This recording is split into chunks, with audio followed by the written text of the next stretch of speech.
Bernhard Karl Trautmann adalah salah seorang pasukan tentara Nazi Jerman pada awal tahun 1945. Kalau kita merdeka di tengah tahun 1945, yaitu Agustus. Nah, ini di awal tahunnya ya guys. Yang mana di waktu itu sedang terjadi Perang Dunia Kedua.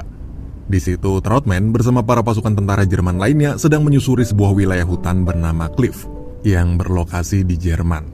Karena pada saat itu Jerman sedang diserbu oleh para pasukan Inggris. Tapi ketika mereka semua sedang bergerak perlahan menyusuri hutan, tiba-tiba mereka dihujani tembakan dari berbagai arah yang ternyata Inggris telah mengepung dan menguasai hutan tersebut. Semua tentara Jerman pun berlarian ke sana kemari menghindari hujan tembakan dan granat dari Inggris itu. Sedangkan Trautmann hanya bisa terdiam memandangi langit peperangan sambil memeluk sang teman yang mati tertembak di pelukannya. Dan di momen itu, pasukan Jerman kalah. Beberapa waktu kemudian, saat hari mulai gelap, Trautmann yang masih tergeletak di tanah tertangkap oleh tentara Inggris. Ia bersama pasukan Nazi lainnya lalu dibawa ke sebuah kamp penampungan tahanan perang di Lancaster, Inggris. Keesokan harinya, seluruh tentara Nazi berbaris di lapangan kamp tahanan itu. Pidato berbahasa Inggris yang berisi tentang segala peraturan untuk mereka selama berada di kamp tahanan pun dibacakan dan ditranslate ke bahasa Jerman. Nah, sesuai perjanjian dunia yang mana tahanan perang tak boleh disakiti asalkan mereka bisa patuh bekerja menuruti perintah Inggris. Lalu saat ditanya oleh sang komandan Inggris di sana apakah sudah mengerti, seluruh mantan pasukan Nazi di sana pun menjawab. Mendengar itu, seorang sersan muda bernama Smith maju ke depan lalu berkata pada mereka bahwa selama di Inggris mereka harus menjawab dengan bahasa Inggris juga, yaitu Di dalam kamar itu, Trautmann yang mulutnya asem lalu meminta pada rekan sekamarnya rokok, tapi sayang rekannya tersebut juga tak memiliki sebatang rokok pun. Sambil menahan rasa asam yang sangat menyiksa, Trautmann pun tertidur. Keesokan harinya, Trautmann dipanggil ke ruangan Sersan Smith. Ia ditanya apakah benar Trautmann pernah mendapat medali penghargaan dari Nazi yang bernama medali Iron Cross. Sekilas tentara yang berhasil mendapat penghargaan itu kelihatannya keren ya guys. Tapi berbeda dengan penghargaan dari Nazi ini. Karena kalau seorang tentara Nazi diberikan medali penghargaan, maka itu artinya selama aktif sebagai tentara, ia pasti pernah melakukan sesuatu. Nah, karena Nazi ini dikenal sebagai pasukan pembantai, maka penerima penghargaan tersebut diduga juga pernah ikut dalam suatu pembantaian. Tapi di situ Trautmann yang ternyata juga bisa berbahasa Inggris, ia lalu menjawab Sersan Smith dengan kurang ajar. Dan ucapan Trautmann itu berbuah pahit. Trautmann langsung diperintahkan untuk membersihkan toilet di camp dan mengorek serta membuang semua kotoran di sana.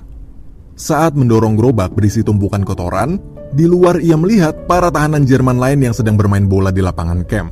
Tiba-tiba Trautmann jadi merasa semangat lagi karena melihat olahraga kesukaannya waktu kecil dulu dimainkan di tempat itu.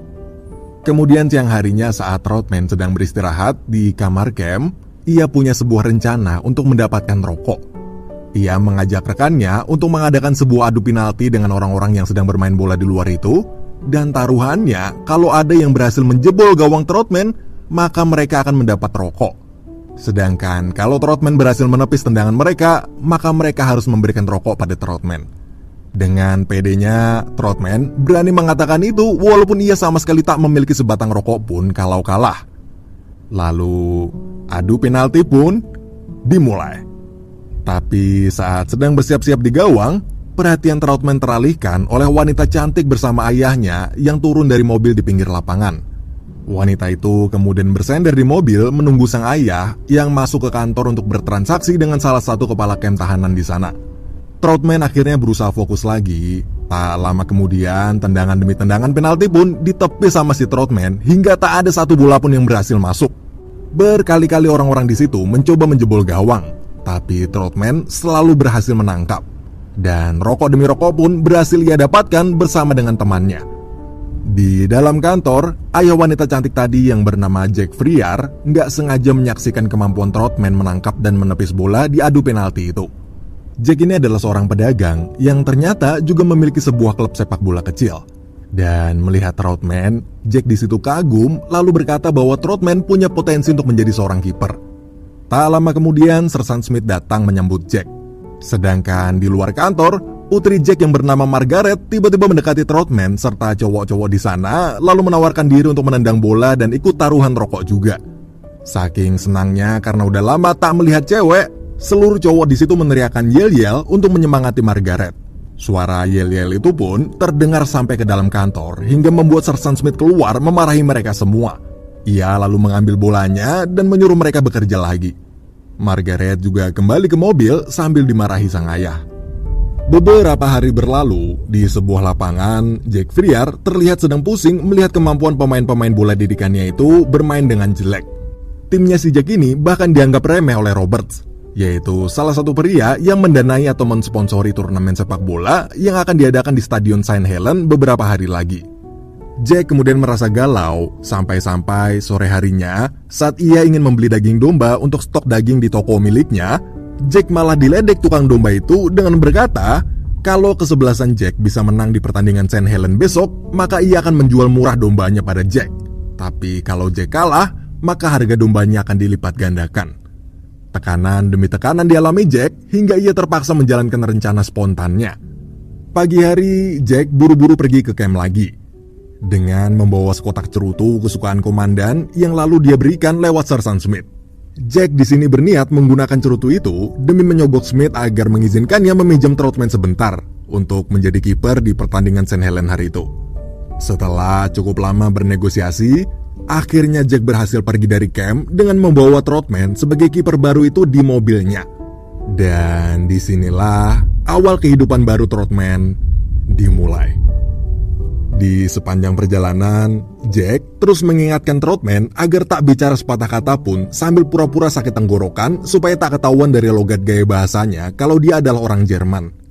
Trotman awalnya menolak, tapi saat disuruh memilih antara membersihkan kotoran di camp atau main sepak bola, maka ia terpaksa memilih menuruti Jack. Tak lama kemudian mereka sampai di ruang ganti stadion. Di dalam situ, Trotman yang sebelumnya udah dilarang ngomong, tiba-tiba malah ngomong ke seluruh orang di situ yang akhirnya membuat semua orang marah karena mereka tak sudi main satu tim dengan orang Jerman. Apalagi Trotman adalah mantan tentara Nazi. Di sini terlihat bahwa semua orang Inggris sangat membenci Jerman karena selama perang banyak orang-orang Inggris yang juga telah dibantai oleh Jerman. Awalnya mereka terus menolak, tapi karena waktu yang udah mepet serta ratusan penonton juga sudah menunggu lama, mereka semua akhirnya terpaksa turun ke lapangan untuk memulai pertandingan.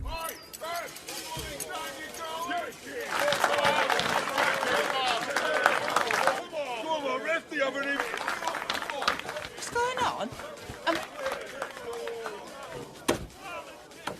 Is that Ian?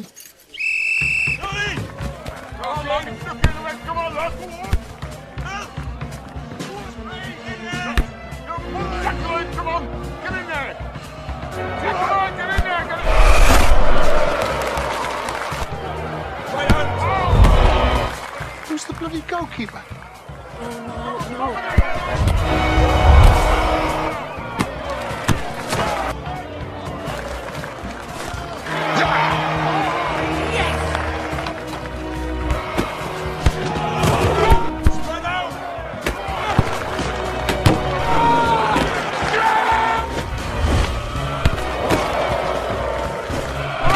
Tim Jack yang selalu diremehkan itu berhasil memenangkan pertandingan dengan skor 3-0. Gawang mereka pun bersih dari gol berkat aksi gemilangnya si Trotman. Setelah semua berakhir, tanpa berlama-lama, Jack langsung membawa kembali Trotman ke mobil dan mengantarnya kembali ke camp. Di dalam mobil, diam-diam, Trotman mencuri sebungkus rokok milik Jack karena merasa ia berhak dapat sesuatu setelah membantunya menjadi kiper.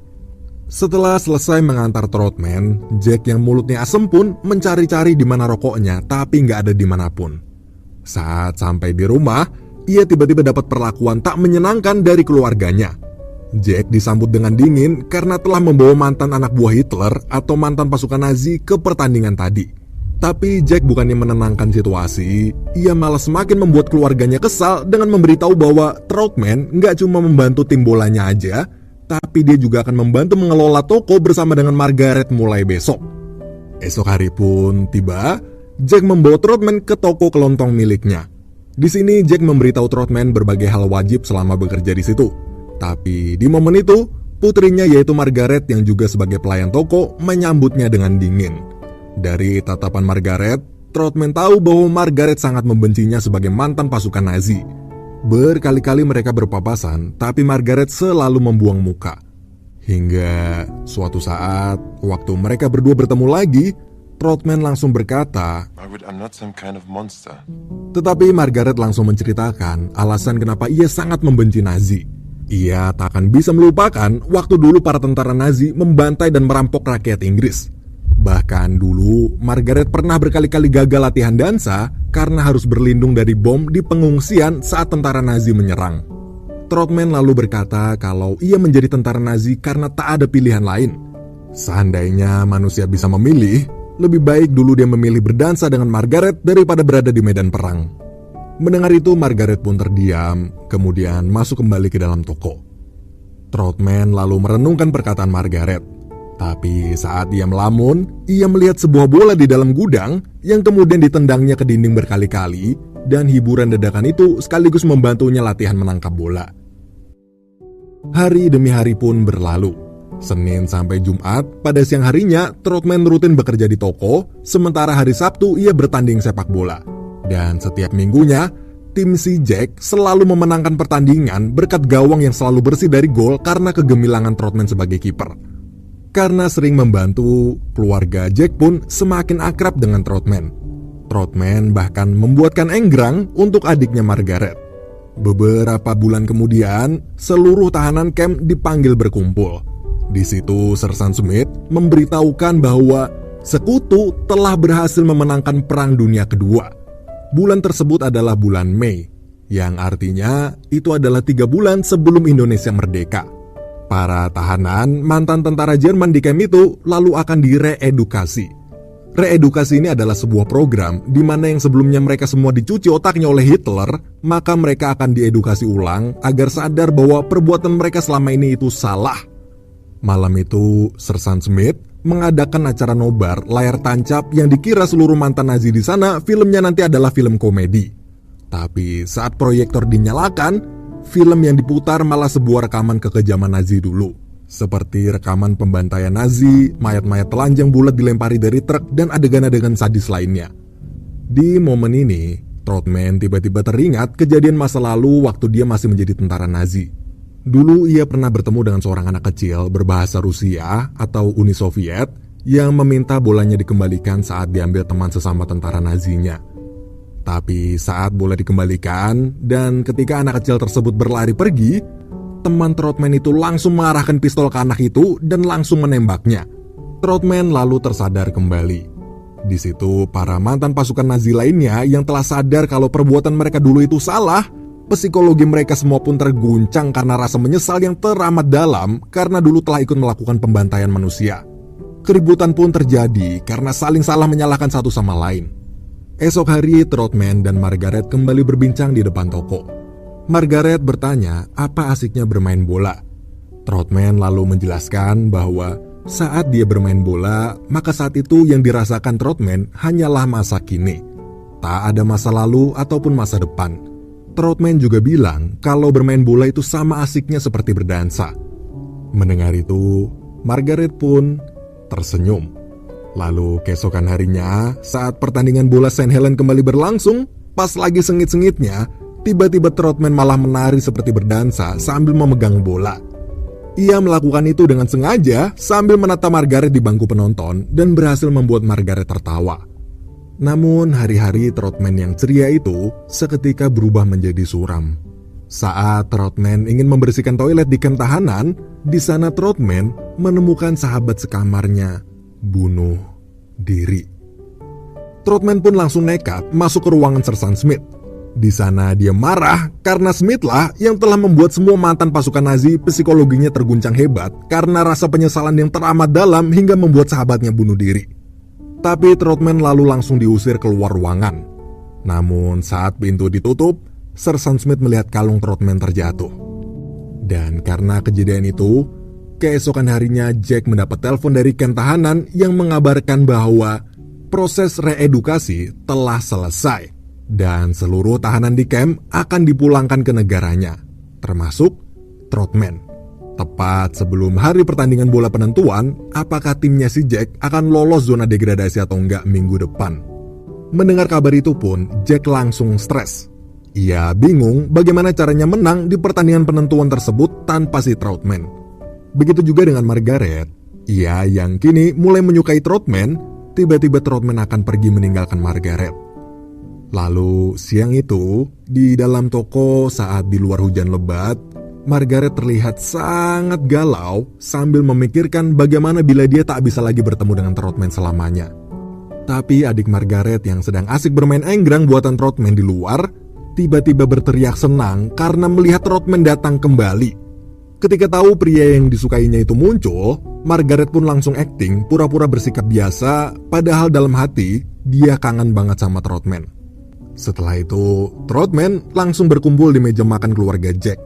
Di sini, Troutman lalu menjelaskan bahwa dia diizinkan tetap tinggal sementara di Inggris selama masih membela sebuah tim sepak bola.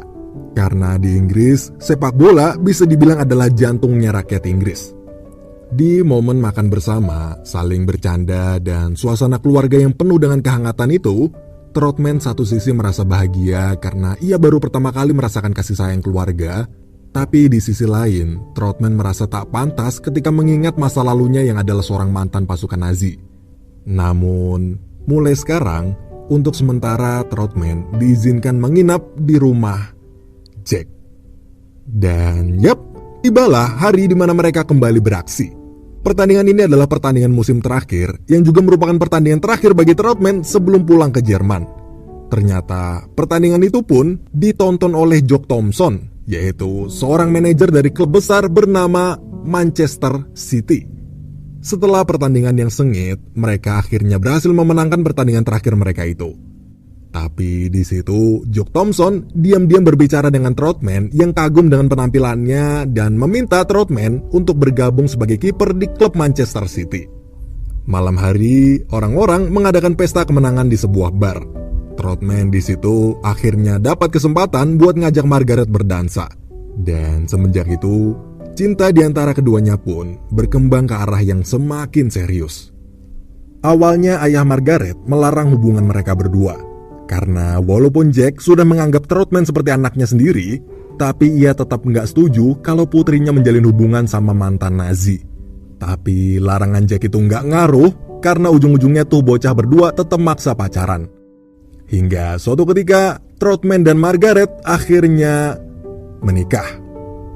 Beberapa tahun berlalu, tepatnya di tahun 1949, Troutman diperkenalkan oleh manajemen Manchester City ke media bahwa mulai sekarang ia akan menjadi kiper utama di klub Manchester City. Namun di situ, identitas asli Troutman terbongkar oleh media yang terus-menerus menghujaninya dengan pertanyaan-pertanyaan tajam seputar Nazi. Sampai akhirnya, Troutman ketahuan pernah menerima penghargaan Iron Cross dari Nazi. Medali Iron Cross itu menandakan bahwa Troutman termasuk salah satu tentara kebanggaan Nazi. Yang artinya, Troutman diduga pasti pernah ikut dalam peristiwa pembantaian yang Nazi lakukan pada 6 juta umat Yahudi, atau biasa disebut dengan istilah peristiwa Holocaust. Setelah pulang dari sana, Margaret kecewa dan merasa telah dibohongi Troutman, karena dia tak pernah diberitahu kalau suaminya pernah menerima penghargaan Nazi tersebut. I need to know the truth. I need to know who we're married. The thing you're most ashamed of. Tell me the worst thing you've ever done. Can you tell me that? Surat kabar pun menyebar begitu cepat dan membuat Troutman dibenci oleh seluruh fans sepak bola Inggris, terutama fans Manchester City yang memiliki komunitas Yahudi terbesar di Inggris. Mereka tak rela bila salah satu mantan penjahat kemanusiaan masuk ke dalam Manchester City. Dan di hari itu adalah hari di mana Troutman memulai debut pertamanya sebagai kiper Manchester City. Tapi Solidarity.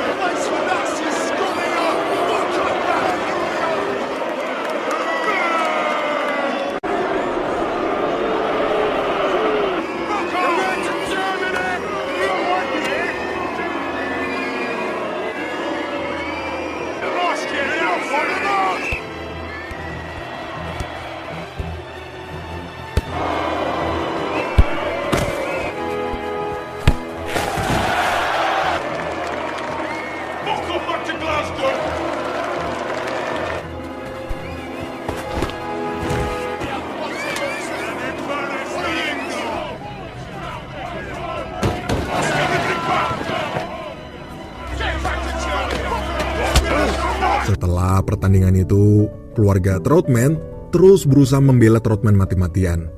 Di situ Margaret lalu mengatakan hal yang membuat para pemimpin komunitas Yahudi terdiam, termasuk salah satu ketua Yahudi yang bernama Altman. Minggu demi minggu berlalu, Altman terus menyaksikan bagaimana Troutman yang berusaha keras menjaga gawang Manchester City. Hingga akhirnya ia memutuskan untuk mulai membuka hati dan menerima Troutman. Kemudian ia pun menulis surat kabar yang berisi ajakan untuk fans sepak bola di seluruh Inggris agar tak menghakimi seseorang karena dosa di masa lalunya. Setelah surat kabar itu tersebar, kini Troutman bisa kembali diterima oleh masyarakat Inggris. Tahun demi tahun berlalu, Troutman menjadi kiper andalan dan makin dikenal banyak orang.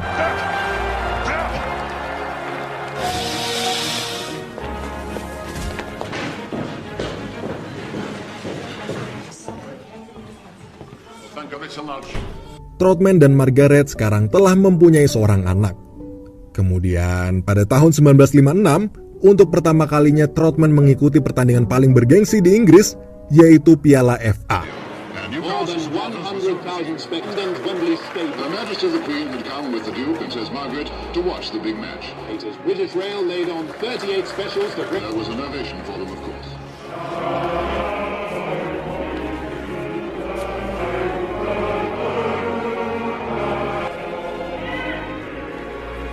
Each side hoping for a positive outcome. Stakes are, and they are ready to fight for it.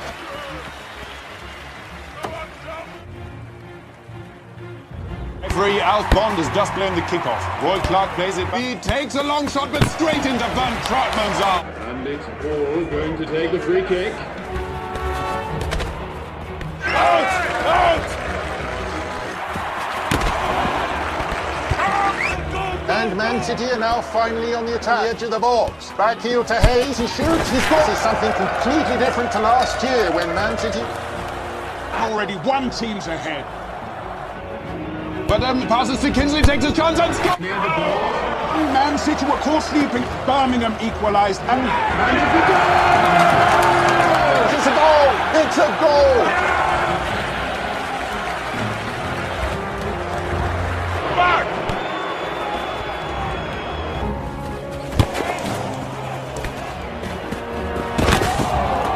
That's Barnes. Barnes.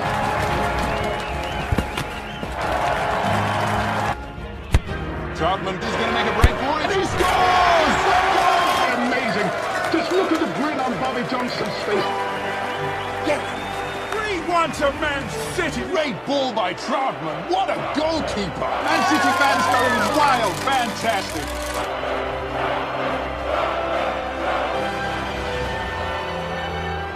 Saat Manchester City udah unggul cukup jauh dengan skor 3-1 dan kemenangan sudah di depan mata, tapi saat Troutman akan menangkap bola,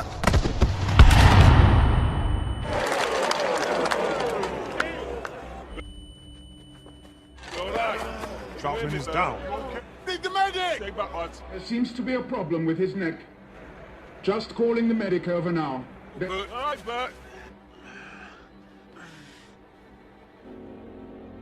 During that tackle. akibat kejadian itu leher Troutman patah.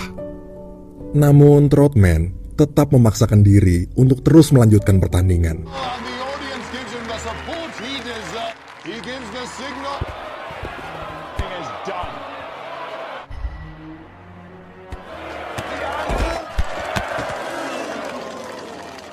He's not staying down. He's getting up again. This really doesn't look good. Akhirnya Troutman berhasil bertahan sampai akhir dan membawa Manchester City memenangkan piala paling bergengsi tersebut. Semenjak peristiwa itu, Troutman pun mendapat julukan di semua surat kabar dari seluruh fans Manchester City dengan sebutan The Heroes atau Sang Pahlawan. Betapa bahagia hati Troutman setelah dulu dia dicaci maki karena dosa masa lalunya sebagai mantan tentara Nazi. Kini ia telah menjadi seorang legenda kiper yang paling bersinar di seluruh Inggris. Namun, di suatu siang, saat ia sedang berbicara dengan istrinya di telepon, anak Troutman di situ keluar membeli es krim, tapi